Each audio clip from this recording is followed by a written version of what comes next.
Newport est une ville bordant la mer et elle compte environ 24 027 habitants. De plus, la ville est séparée de Boston de 60 km, ce qui a grandement aidé son développement. En fait, elle fut fondée par des Bostoniens en 1639.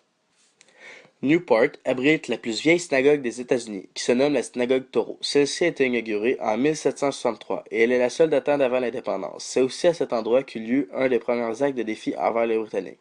Donc, cela lui donne la fierté d'être un lieu historique de la guerre d'indépendance américaine. En 1778, la ville est tenue par une importante armée anglaise qui a repoussé la tentative de débarquement française d'Estaing, combinée à l'attaque terrestre des forces du général américain Sullivan.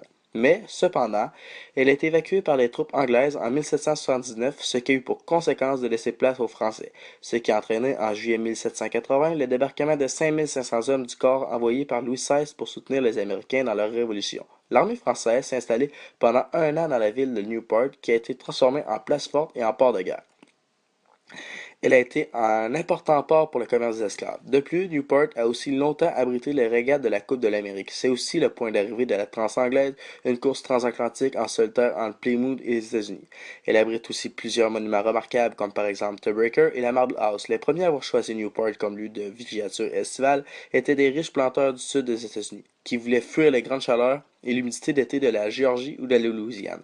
Ils ont trouvé Newport agréable, ils l'ont fait construire des maisons gigantesques. Par la suite, ce fut des milliardaires vivant à New York pendant l'année qui sont venus s'installer à Newport pendant les périodes estivales et ils ont trouvé aussi que Newport était agréable. Donc, ils ont fait construire des grosses maisons, signe de leur richesse.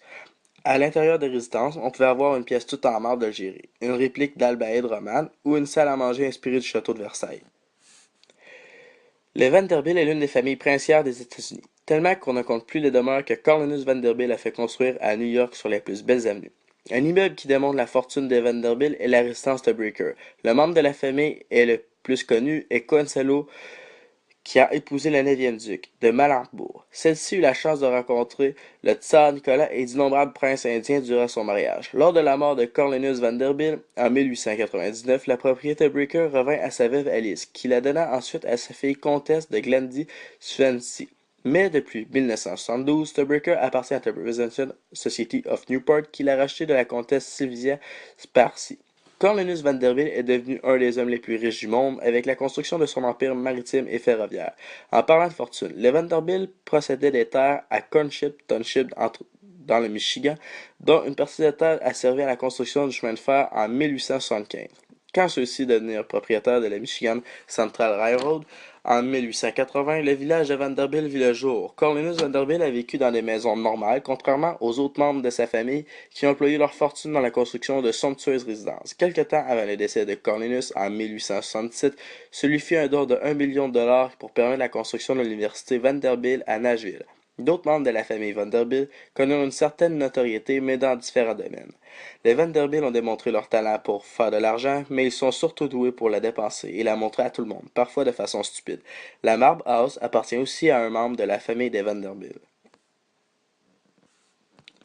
The Breaker se situe à Newport dans l'état de Rhode Island. Elle fut construite en 1893 et en 1895 face à l'océan Atlantique. Elle compte 70 pièces avec salle de bal, salon de musique et elle compte un grand nombre de domestiques. Aussi, The Breaker accueille plus de 400 000 visiteurs par année. Cette maison est la plus grosse de toute Newport.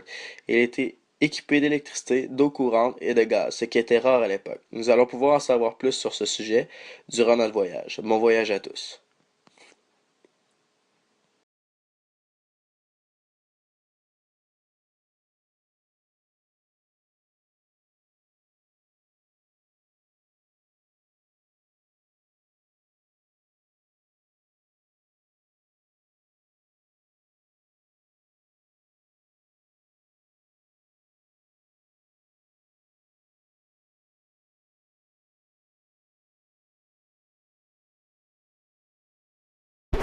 Created using Powtoon.